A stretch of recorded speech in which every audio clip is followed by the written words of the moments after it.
Voilà.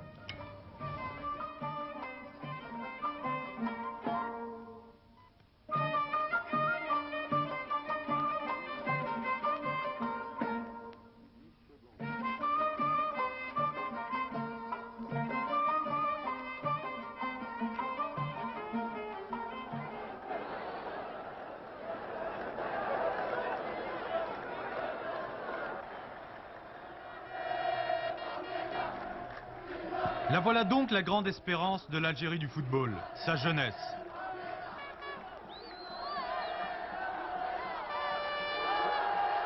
S'il y a 764 clubs dans le pays et 68 500 licenciés à la fédération, ils sont près d'1 million de pratiquants à rêver du cadre grandiose du monumental stade olympique.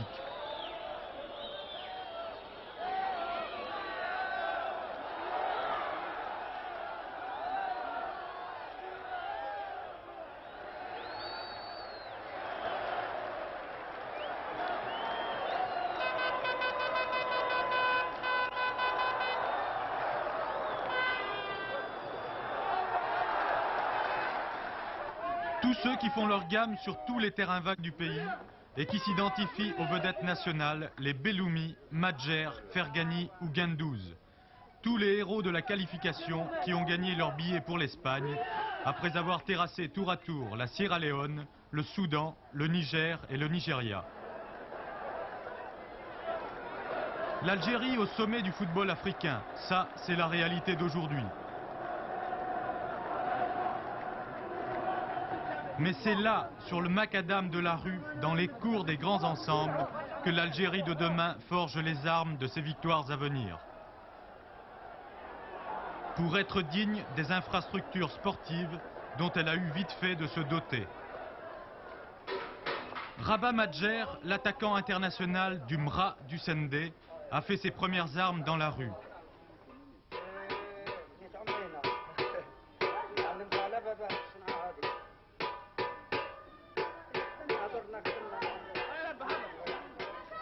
Ici, dans l'enchevêtrement des ruelles étroites de la Casbah d'Alger, où il aime à retrouver les bruits et les odeurs de son enfance, et où les gosses en ont fait leur idole. Une jeunesse passionnée qui pousse l'État algérien à placer le football au rang des priorités nationales. Nos options politiques, notre constitution, ont défini d'une manière très claire que le sport est un moyen éducatif. C'est dans ce sens que nous utilisons le football, qui est le sport le plus populaire en Algérie, comme moyen éducatif qui nous permettra de prendre en charge les millions de jeunes que nous avons actuellement. L'équipe nationale a valeur de symbole. Elle mise sur quelques éléments de grande valeur, comme Rabah Madjer, technicien habile,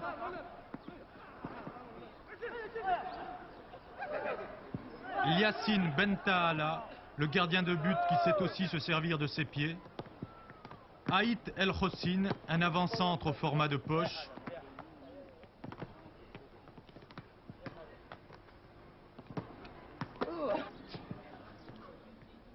ou l'athlétique défenseur Mahmoud Guendouz.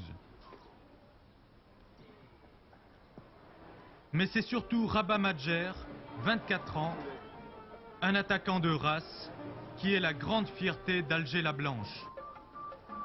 Et le symbole de la réussite née il y a 4 ans d'une réforme qui a placé tous les clubs de football sous la tutelle des entreprises d'État. Le statut du joueur que nous appelons joueur de performance, athlète de performance, est un statut qui permet à cet athlète d'abord une insertion professionnelle permanente. Le joueur est pris en charge par l'entreprise économique qui subventionne ou qui a pris en charge l'association sportive. Il a un travail régulier, une formation professionnelle qui lui permet de gravir différents échelons et surtout de pouvoir continuer à travailler normalement dans cette entreprise après sa vie sportive. Ainsi, Abdelkader Hor, le stoppeur de l'équipe nationale, s'est vu offrir à 29 ans un poste de maîtreur dans l'entreprise de construction qui gère les intérêts de son club, la DNC.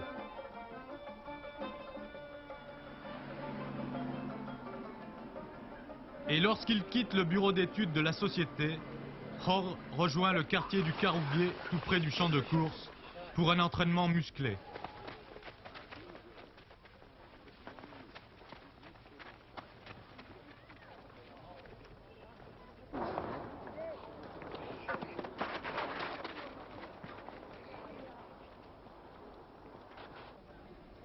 C'est Waliken Mokran, l'ancien professionnel de Nîmes et de Montpellier, qui dirige l'entraînement de cette équipe avec une fermeté qui n'est pas sans rappeler celle de Kader Firoud, dont il fut l'élève. On donnera ce qu'on peut donner.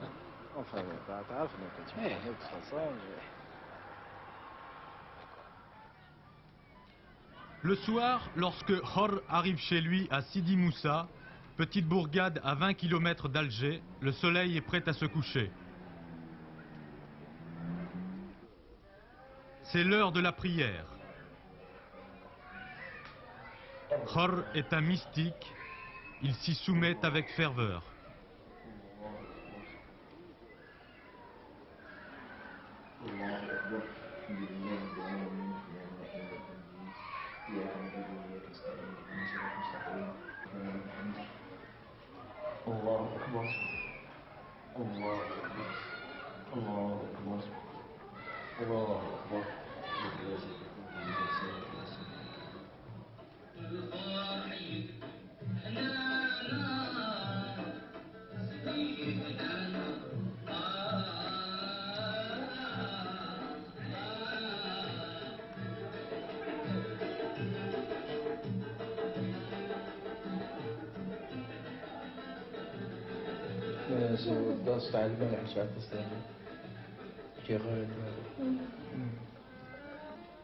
Abdelkader, vous êtes en concurrence avec Kourichi pour le poste de stopper dans l'équipe nationale.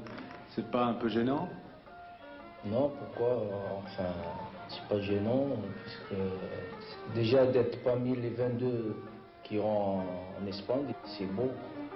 Mais lui, il joue pas en Algérie, il a pratiquement pas vécu en Algérie, et puis on peut avoir l'impression qu'il vous prend votre place, non?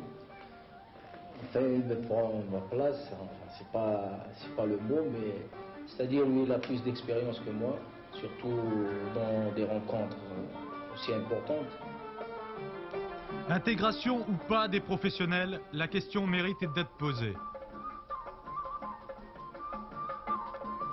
Il n'y a donc pas de problème entre ces professionnels qui gagnent parfois des fortunes, par exemple comme Mustapha Daleb au Paris Saint-Germain, et les joueurs du cru qui ont un statut amateur. Pas du tout, puisque ces professionnels viennent volontairement jouer dans notre équipe nationale et apporter leur contribution.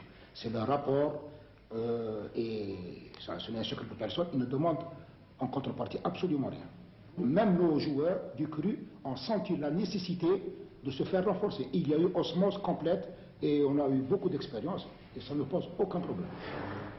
Il faut aller jusqu'à Tizi Ouzou, en plein cœur de la Kabylie, pour dénicher le capitaine de la sélection algérienne. Nous sommes loin ici de l'agitation algéroise. Le tempérament n'est pas le même dans cette population de gens rudes et déterminés. C'est là qu'Ali Fergani, qui vient d'obtenir à 29 ans ses diplômes d'architecte, exerce ses talents de meneur de jeu dans la fameuse équipe de la Jet, championne d'Algérie. Curieuse l'histoire de ce joueur qui est né à Onin, dans le nord de la France, où son père était mineur, et qui ne fit connaissance avec l'Algérie qu'en 1965, à l'âge de 13 ans.